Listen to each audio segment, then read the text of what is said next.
오늘 예배하시는 여러분들의 모습도 정말로 아름답습니다. 하나님께서 기뻐 우리 예배를 받아주실 줄로 믿습니다. 벌써 8월 첫째 주입니다. 날씨가 덥다 하는데 어쨌든 시간은 갑니다. 한 달만 좀 잘 버티면 이제 또 선선한 바람이 아침 저녁으로 불 것 같습니다. 더운 여름에 건강 잘 지키시고 또 믿음 잘 지키셔서 하나님의 주신 구원의 삶을 승리하며 살아갈 수 있는 저 여러분이 되기를 간절히 축원합니다. 여러분은 대접받는 것을 좋아하십니까? 대접하는 것을 좋아하십니까? 네, 둘 다 좋아합니다. 정답입니다. 역시 대접하는 것을 좋아하시는 분도 계시고 대접받는 것을 좋아하는 분도 계시지만 사실은 대접받는 게 더 쉽고 편한 거는 사실입니다. 그렇죠? 누구나 섬김을 통해서 봉사를 통해서 기쁨이나 만족이나 보람도 느끼지만 누구나 마찬가지로 대접하는 것보다 대접받는 것이 더 편하고 좋습니다. 섬기는 것보다 섬김 받는 것을 다 좋아하죠. 그런데 주님은 이러한 우리들의 마음을 다 꿰뚫고 앓고 계십니다. 우리 마지막 읽은 12절에 무엇이든지 남에게 대접을 받고자 하는 대로 너희도 남을 대접하라 말씀하십니다. 이것이 소위 성경에 나오는 황금률이라고 해요. 변하지 않는 하나님이 가장 기독교 사상 중에 핵심으로 우리에게 주신 말씀입니다. 여러분, 어떻게 하는 것이 남을 대접하는 걸까요? 이거 참 고민을 해야 됩니다. 그냥 문자적으로는 그냥 나도 대접받고 싶으니까 남을 대접하라 이렇게 얘기하는데 사실은요, 이 대접이라는 게 뭘까요? 무엇이 남을 대접하는 겁니까?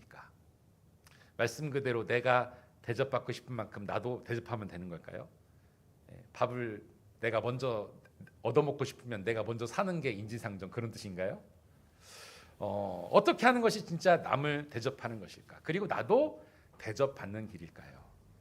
오늘 말씀을 통해서 주님께서 말씀하신 그 영적인 축복의 원리를 함께 살펴보도록 하겠습니다. 그런데 오늘 말씀을 전체적으로 살피면요, 끊어져 있는 말씀이 아닙니다.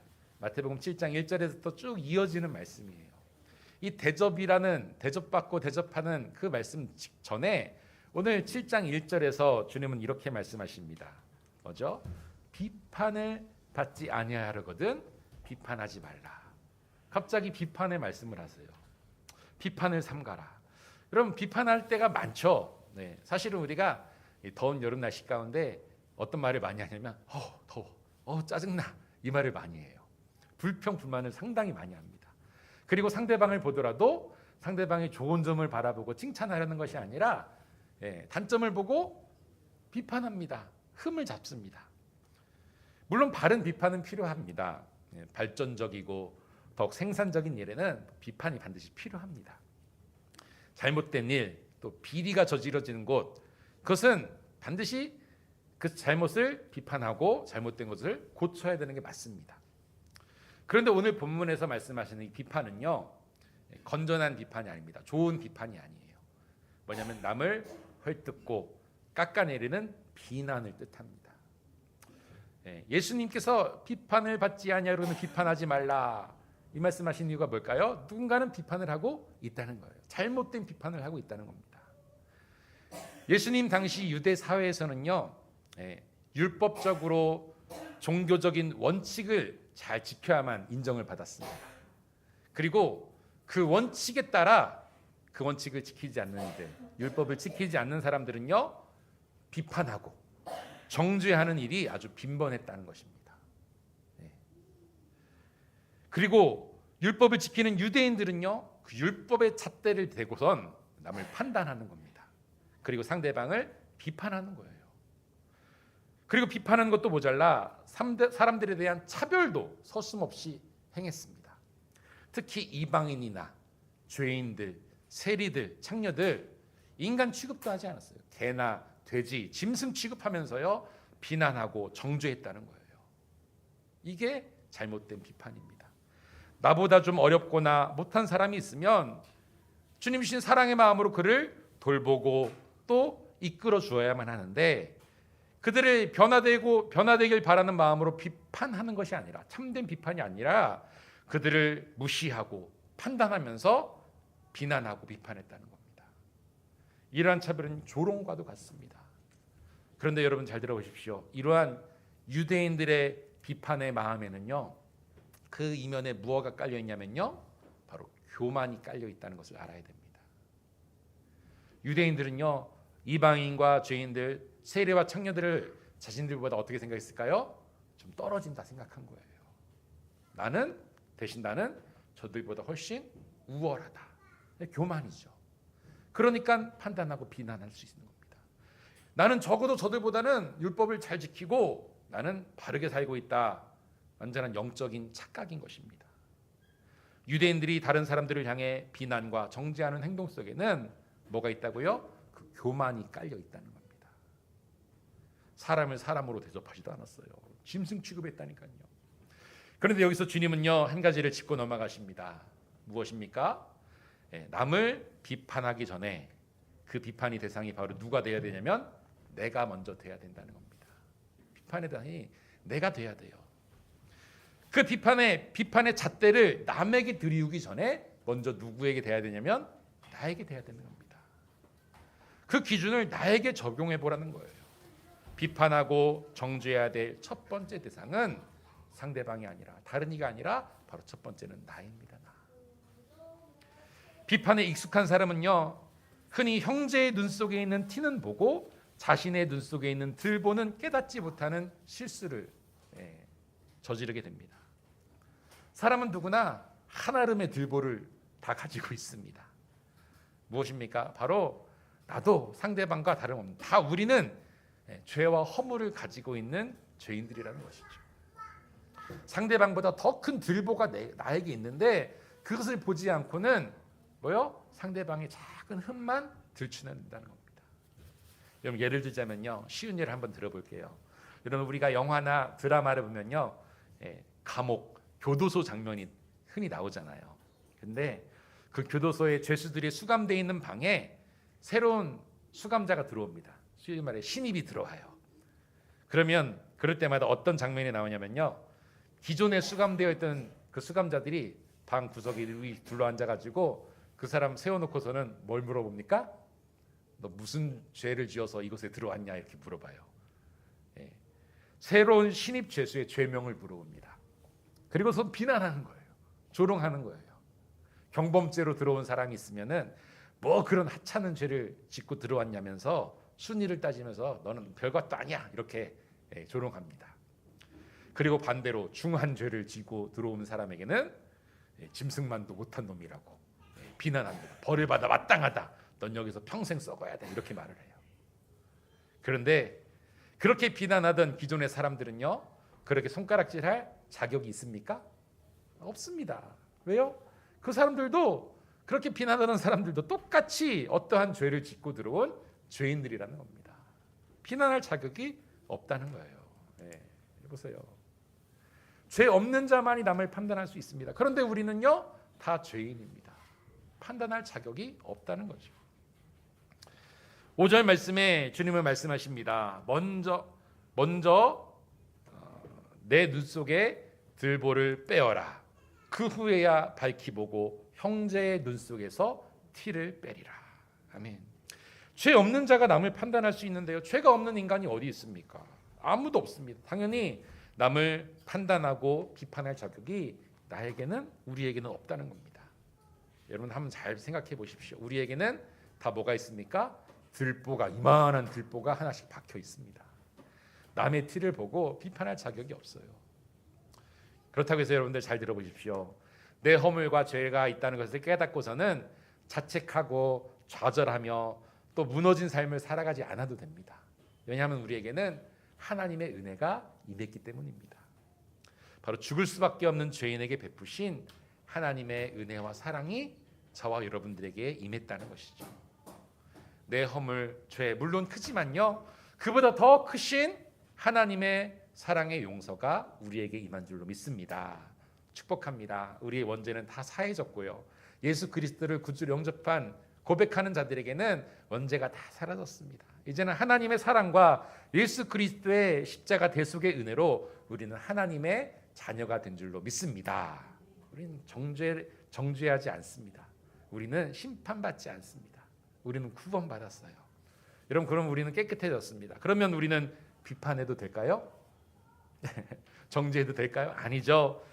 여전히 우리는 죄인입니다. 그저 은혜를 입었기 때문에 죄의 영향력에서 벗어났고 죄의 결과를 맛보지 않을 뿐이지, 그래서 우리가 하나님의 자녀로 영생의 복과 최후의 심판을 면한 것이지, 우리는 여전히 허물과 죄가 있는 죄인들입니다. 계속해서 마음으로 죄를 짓고 행동으로 자범죄들을 짓고 있어요. 그렇다면 하나님의 자녀들인 구원받은 백성들은요, 비판하지 말고 어떻게 해야 될까요? 비판하지 말고 어떻게 해야 됩니까? 오늘 말씀 표현으로는요, 대접해야 됩니다. 네. 대접받기 위해 우리는 먼저 상대방을 대접해야 돼요. 네. 다시 원점으로 돌아왔어요. 그러면 주님께서 말씀하시는 대접하는 것은 어떤 것일까요? 세상의 기준과 방법이 아니라 밥 사주고 잘 해주고 봉사하는, 물론 좋습니다. 그러나 그런 대접이 아니라 진짜 구원받은 하나님의 자녀로서, 하나님의 백성으로서 상대방을 위해 대접한다는 것은 무엇일까요? 네, 정답을 먼저 말씀드리면요, 그를 위해 기도해 주는 겁니다. 기도하는 거예요. 중보 기도하는 거예요. 우리는 비판하기 전에 그를 위해 먼저 기도해야 됩니다. 오늘 7절에 말씀하시죠. 구하라, 찾으라, 문을 두드리라. 이게 다 기도하라는 말씀이죠. 기도하라는 것입니다. 그리고 기도하면 어떻게 된다고요? 주실 것이요, 찾아낼 것이요, 열릴 것이다. 우리 주님은 약속하십니다. 여러분, 왜 이렇게 구하라, 찾으라, 문을 두드리라 3번이나 강조하면서 표현하실까요? 말씀하실까요? 네. 하나님께서 우리의 기도에 잘 응답하지 않으시기 때문에 우리가 계속 거듭 기도해야 되는 걸까요? 네, 그런 의미가 아닙니다. 사실은요, 오히려 반대의 뜻이에요. 무슨 말입니까? 하나님은 우리의 기도에 반드시 응답해 주시는 하나님이신 줄로 믿습니다. 반드시 응답해 주시기 때문에 우리는 더욱더 믿음으로 열심을 다해 구하고 기도해야 한다는 거예요. 반드시 응답해 주실 것이니 하나님은 우리에게 더욱더 기도에 대한 열정을 바라고 계시다는 겁니다. 하나님은 우리의 기도에 반드시 응답하십니다. 기도에는 분명한 하나님의 은혜와 능력이 나타난다는 것을 잊지 마십시오. 구하고 찾고 문을 두드리는 그 기도 모두 응답해 주십니다. 구하는 기도에 주시겠다, 찾는 기도에 찾을 것이다, 만나 주실 것이다 말씀하십니다. 문을 두드리는 기도에 열릴 것이다 라고 약속하세요. 여러분, 하나님은요, 약속에 성취하시는 하나님이십니다. 기도의 응답을 약속하시고 보장하신다는 거예요. 여러분, 믿음의 기도에는 분명한 응답이 있습니다. 오늘 8절에서도 거듭 말씀하시죠. 구하는 이마다 받을 것이요, 찾는 이는 찾아낼 것이요, 두드리는 이에게는 열릴 것이니라. 여러분, 이 마태복음 7장 7절 8절이요, 기도하는 사람에게는요, 참으로 힘이 되고 능력이 되는, 계속 기도할 수 있는 말씀의 능력의 원천이 되는 줄로 믿습니다. 여러분, 이 말씀을 의지하면서 여러분을 기도하시기 바랍니다. 아직 해결되지 않는 문제들도 있고요, 응답받지 못한 기도 제목들도 있거든요. 그런데 여러분, 이 말씀을 의지하면서 끝까지 포기하지 말고 기도하시기 바랍니다. 하나님은 반드시 뭐 하신다고요? 기도에 응답하시는 하나님이십니다. 그런데요, 오늘 말씀 전후 문맥을 보면요, 이 말씀은 특별히 나의 기도, 내 필요에 의한 기도도 응답해 주지만 사실은 이 기도는 누구를 위한 기도라고 말씀하시냐면요, 이웃들을 위한 사랑과 긍휼을 구하라는 겁니다. 이웃을 위해 구하고 방법을 찾고 문을 두드릴 때 하나님께서 반드시 가장 좋은 길을 열어주신다는 그러한 약속의 말씀이에요. 여러분, 사실 최고의 섬김은요, 사랑이죠. 그렇죠? 그리고 최고의 사랑은요, 기도입니다. 네. 왜냐? 누군가를 사랑하면 그가 잘 되기를 우리는 간절히 바라고 뭐합니까? 기도합니다. 그 사람이 잘 되길 바라며 그를 축복하면서 우리는 기도한다는 겁니다. 그래서 가장 최고의 섬김과 사랑의 표현은요, 기도라는 거예요. 하나님은 우리가 누군가를 위해 기도하는 그 모든 기도에 뭐 하신다고요? 응답하신다는 겁니다. 구하고 찾고 두드리는 게요, 나를 위한 기도이기도 하지만 사랑은 내가 사랑하는 그 누군가를 위한 기도에 하나님은 반드시 응답하신다. 하나님은 그의 사랑하는 자녀들에게 더 좋은 것을 부어주신다 약속하십니다. 여러분, 우리의 기도 가운데에도 하나님은요, 우리가 구하는 것보다 더 크고 좋은 것으로, 선한 것으로 채우시는 하나님이신 줄로 믿습니다. 하나님은요, 우리의 필요와 공급을 다 채우십니다. 여러분이 필요한 것 다 어떻게 하면 됩니까? 기도하면 됩니다. 그럼 어떻게 될까요? 다 채워집니다. 누가 채우신다고요? 하나님이 채우신다는 거예요.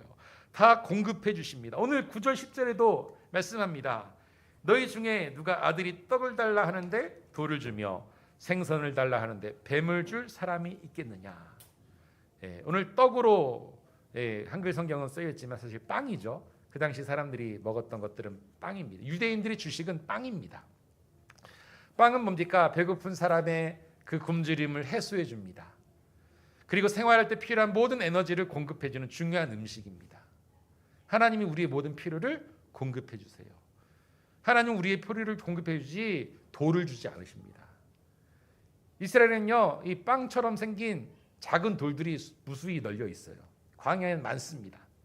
그런데 비슷하게 생겼지만 돌은 배고픈 사람에게 아무런 유익을 주지 못합니다. 그렇죠? 예수님께서도 광야에서 마귀에게 시험 당하실 때 돌을 떡으로 만들어 보라 이렇게 시험 당하셨잖아요. 비슷하게 생겼잖아요. 그런데 돌은 우리에게 필요한 모든 것을 공급해 주지만, 활동할 수 있는 에너지를 공급하지만 돌은 아무런 필요가 없습니다. 아들이 아버지에게 빵을 구할 때 아버지는 당연히 빵을 줍니다. 공급을 해줍니다. 아들에게 유익한 것을 주지 아무 쓸데없는 무익한 돌을 주는 아버지는 한 명도 없습니다. 또한 생선을 달라 하는데 뱀을 줄 아버지도 없습니다. 작년에도 한번 말씀드렸는데 생선은 유대 사회에서 빵과 더불어 가장 중요한 음식 중에 하나입니다. 대표적인 음식이에요. 그래서 신약 성경에 긍정적인 의미들로 많이 등장을 하죠. 우리 지난번에 그물을 던질 때 하나님의 자녀들 물고기들도 물고기로 표현을 했고, 또 예수님께서 부활하신 이후에 제자들과 첫 식사도 떡을 구우시고 또 물고기를 구워서 나누셨습니다. 오병이어의 기적을 행할 때에도 물고기가 등장을 합니다. 여러분, 물고기는요 정한 음식입니다. 정한 동물이에요. 그러나 뱀은요 뭡니까? 부정한 동물이죠. 생선이 유익하다면 뱀은 사람에게 해를 끼치는 동물입니다. 그리고 뱀은 비유적으로 타락을 상징합니다. 생명을 위태롭게 합니다. 교활하고 악한 마귀를 상징하는 동물이 바로 이 뱀입니다. 정한 동물과 부정한 동물을 구별하는 것, 여러분 제가 말씀드렸습니다. 무엇입니까? 세상과의 접촉입니다. 접촉. 물고기가 살아가는 세상은 물이죠. 그런데 물에 접촉해 있지만 사실은 뭘로 쌓여져 있냐면 비늘로 덮여져 있습니다. 구분되어 있습니다. 그러나 뱀은요, 비늘이 없습니다. 접촉해 있습니다. 그리고 더구나 땅에 사는데 땅에 모든 것을 대고 있습니다. 온 몸을 대고 있어요. 세상에 온전히 접촉해 있는 동물이 바로 뱀이라는 거예요. 그래서 물고기는 정한 동물이지만 뱀은 부정한 동물입니다. 아들이 생선을 달라 하는데 뱀을 주는 아버지가 없습니다. 아들이 정한 것을 구하는데 하나님이 부정한 것을 주시지 않는다는 겁니다. 여러분, 구속사적으로 보아도요, 구원의 은총을 받은 우리들이요, 전능하신 하나님 아버지께 내가 구합니다. 유익한 것, 정한 것을 구하는데 하나님께서 우리에게 해를 끼치는 부정한 것을 주시지 않는다는 것을 뜻합니다. 하나님 아버지는 우리에게 좋은 것들을 주십니다. 하나님 아버지께 여러분 구하십시오. 선한 것, 좋은 것을 구할 때 하나님은요 우리에게 유익한 것을 주십니다. 좋은 것을 주시는 줄로 믿습니다. 오늘 11절에 말씀하시오. 너희가 악한 자라도 좋은 것으로 자식이 계실 줄 알거든 하물며 하늘에 계신 너희 아버지께서 구하는 자에게 좋은 것으로 주시지 않겠느냐, 선한 것으로 주시지 않겠느냐 말씀하십니다. 어떻게 주실까요? 마지못해 주시는 게 아닙니다. 구하고 간구하기만 하면 어떻게 해요? 다 부어주신다니까요. 하나님이 은혜와 복들을 다 주실 것을 준비하고 계십니다. 그런데 여러분, 우리가 기도하지 못하기 때문에 그것을 누리지 못한다는 거예요. 특별히 나를 위한 기도도 못하는데 남들을 위한 기도는 더욱더 하지 못한다는 겁니다. 내 필요, 내 부족함, 나의 어려움에 처할 때에는요 기도합니다. 그런데 정작 우리가 섬겨야 할 우리가 대접해야 될 많은 이들을 위해서는요, 우리가 사랑하지도 기도하지도 못하고 있다는 겁니다. 대신 뭐 합니까? 오늘 말씀처럼 비판하고 비난하는 거예요. 불평하는 거예요. 그것이 우리의 연약한 모습이라는 겁니다. 사랑하는 여러분, 우리는요, 사람들을요 쉽게 판단하고 비판합니다. 그러나 기억해야 될 것이 있습니다. 우리가 다른 사람을 용서하지 않고 비판한 대로 하나님은요 마지막 심판 때에 우리에게 그 모든 것들을 행하신다는 겁니다. 우리는 사람들을 쉽게 판단합니다. 비판합니다. 대접하기보다는 대접받기를 원합니다. 그러나 주님 말씀하십니다. 대접받고 싶으면 남을 대접하라 하십니다. 사랑과 긍휼로 우리 이웃을 대접해야 되고요. 어렵고 어두운 곳을 먼저 더 돌아봐야 됩니다. 그리고 최고의 대접의 표현, 그것이 바로 오늘 말씀에 나오는 기도입니다. 중보 기도예요. 다른 사람을 위해 여러분 기도하시기 바랍니다. 언제 기도하면 좋을까요? 내 기도하기 전에 하십시오. 내 기도는 어떻게든 하니까 내 기도하기 전에 다른 이들을 위해 먼저 기도해 보십시오. 하나님은요 분명히 좋은 것으로 채워주시고 갚아주실 줄로 믿습니다. 나와 가족을 위한 기도도 정말 중요합니다. 해야 되죠. 그런데 우리의 사랑하는 형제자매 성도들을 위해서도 여러분 기도하시기 바랍니다. 그리고 우리 이웃들을 위해서도 또 죽어가는 영혼들을 위해서도 반드시 기도해야 됩니다. 하나님의 교회와 이 하나님의 나라의 완성과 사역을 위해서도 함께 기도할 수 있는 우리가 되기를 간절히 소망합니다. 이 중보기도가 바로 최고의 사랑, 최고의 섬김, 최고의 대접의 모습이기 때문입니다. 여러분의 기도를 통하여서, 여러분의 섬김을 통하여서 하나님 영광 받으시고 또 하나님의 그 은혜와 축복이 이 많은 이들에게 흘러가게 될 줄로 믿습니다. 여러분, 누군가를 비판하고 싶으십니까? 불평하고 싶으십니까? 비판하고 싶은 마음이 들고 비판하려고 할 때 여러분 방법을 알려드릴게요. 그 입을 잠깐만 다물고요 3초만 기도하면 됩니다. 어떻게 해요? 주님, 제 눈에 들보를 먼저 바라보고 깨닫게 해주십시오. 딱 3초 걸렸어요. 그렇죠? 딱 눈 감고 제 눈에 들보를 먼저 보게 해주십시오. 이렇게 먼저 기도하는 겁니다. 이 기도를 하고 상대방을 대하는 훈련을 우리가 해야 됩니다. 여러분, 비판하고 싶은 상대, 그 사람이 있습니까? 그럼 두 번째 훈련. 내 기도하기 전에 그 사람을 위해 먼저 한번 기도해 보십시오. 그 사람을 위해 기도해 보십시오. 어떻게 기도하면 될까요? 하나님, 저 사람 빨리 망하게 해주세요. 아닙니다. 어떻게 해요? 주님께서 주시는 가장 좋은 것으로 저 사람에게 부어 주시옵소서. 가장 좋은 것을 하나님 주십시오. 그러면 하나님은요 응답하신다니까요. 하나님께서 주시는 선하신 공급, 은혜가 임하면요 그 사람이 변화될 겁니다. 아니, 그 전에 기도하는 나의 마음이 먼저, 내 생각이 먼저 평안과 감사와 기쁨으로 하나님은 변화시켜 줄 줄로 믿습니다. 사랑하는 여러분, 오늘 주님은 말씀하십니다. 남에게 대접을 받고자 하는 대로 너희도 남을 뭐하라고요? 대접하라고요. 그것이 세상의 섬김이나 헌신이나 봉사일 수도 있습니다. 그런데 진정한 황금률이 무엇인지를 우리는 깨닫기를 소망합니다.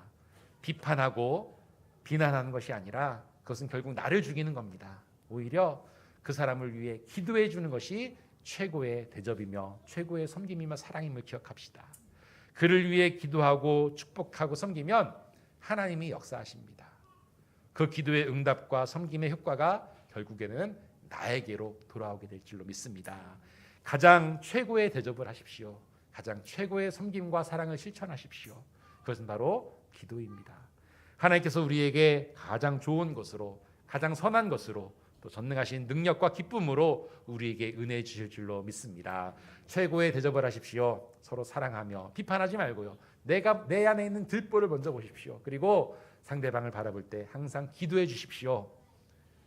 성도들을 서로 바라볼 때도 기도해 주시고, 저를 바라볼 때도 기도해 주시고, 또 우리 사랑하는 자들을 바라볼 때도 기도하며, 또 특별히 죽어가는 영혼들 기도하십시오. 하나님의 나라와 그 구원을 위해 기도하며 나아갈 때 하나님 우리의 기도를 통해 일하셔서 가장 선한 것을 우리의 삶에 이 땅 가운데 허락해 주실 줄로 믿습니다. 우리 함께 찬양하고 기도하도록 하겠습니다.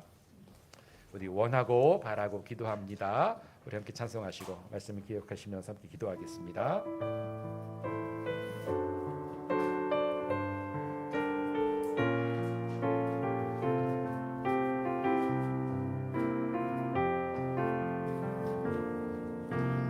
이 세상을 살아가는 동안에 나의 힘을 의지할 수 없으니 기도하고 낙심하지 말 것을 주께서 참 소망이. 한 번 더 고백합시다. 이 세상을 살아가는 동안에 이 세상을 살아가는 동안 나의 힘을 의지할 수 없으니 나의 힘을 의지할 수 없으니 기도하고 낙심하지 말 것을 주께서 참 소망이 되신 하나님의 꿈이 나의 비전이 되고 예수님의 성품이 나의 인격이 된 성령님의 권능이 나의 능력이 되길 원하고 바라고 하나님의 꿈이 나의 비전 되게 원합니다. 하나님의 성품이 인격되길 원합니다. 성품이 나의 성령님의 권능이 나의 능력이 되길 원하고 바라고 기도합니다. 아멘. 이 시간 함께 기도합시다. 우리의 삶 가운데 상대방을 판단하고 비난하고 또 입술로 불평하며 원망하는 것이 아니라 오히려 최고의 섬김, 최고의 대접, 그 영혼들을 위해 기도할 수 있는 우리가 되게 하여 주시옵소서. 하나님의 선하신 뜻과 그 기도 응답의 역사가 이 땅 가운데 선한 곳으로, 좋은 곳으로, 또 하나님의 능력으로 나타나게 될 줄로 믿습니다. 그리고 그 복과 은혜가 결국 나에게로 돌아오게 될 줄로 믿습니다. 하나님, 우리가 바라는 것들 다 주님께 영광 되게 하여 주시고, 특별히 우리 사랑하는 영혼들, 또 우리가 마음 가운데 힘들어하는 영혼들이 있습니까? 그 영혼들이 더욱더 축복하며 사랑하며 기도해 줄 수 있는 내가 되게 해달라고 이 시간 말씀 기억하며 주여 한번 간절히 부르고 통소로 기도합시다. 주여! 하나님 감사와 영광을 주 앞에 올려드립니다. 오늘도 우리 계신 귀한 하나님의 삶을 주 앞에 올려드립니다. 우리가 불평하고 원망했던 것들, 또 남을 판단했던 것들 하나님 다 용서하여 주시고, 하나님 오히려 내 안에는 들보를 먼저 깨닫게 하여 주시옵소서. 최고의 사랑, 최고의 섬김, 최고의 대접, 바로 그 영혼들을 위해 중보하는 것입니다. 기도하는 것입니다. 하나님께서 들으실 때에 우리의 기도 가운데 선한 것으로, 좋은 것으로 응답하시는 나의 아버지신 줄로 믿사오니, 하나님 우리의 마음과 생각 가운데 좋은 것으로, 선한 것으로 채워주시고, 이 땅이 온전한 하나님의 나라, 구원의 나라가 될 수 있도록 주님 역사하여 주시옵소서. 우리의 기도가 우리의 섬김과 헌신이 그 귀한 하나님의 구원의 통로가 되기를 간절히 소망합니다. 역사하여 주시고 응답하여 주시고, 모든 것들이 하나님의 거룩함을 이루어갈 수 있는 놀라운 은혜임을 깨닫게 하시며, 이 모든 우리들의 삶을 통하여서 하나님의 나라, 하나님의 거룩한 나라가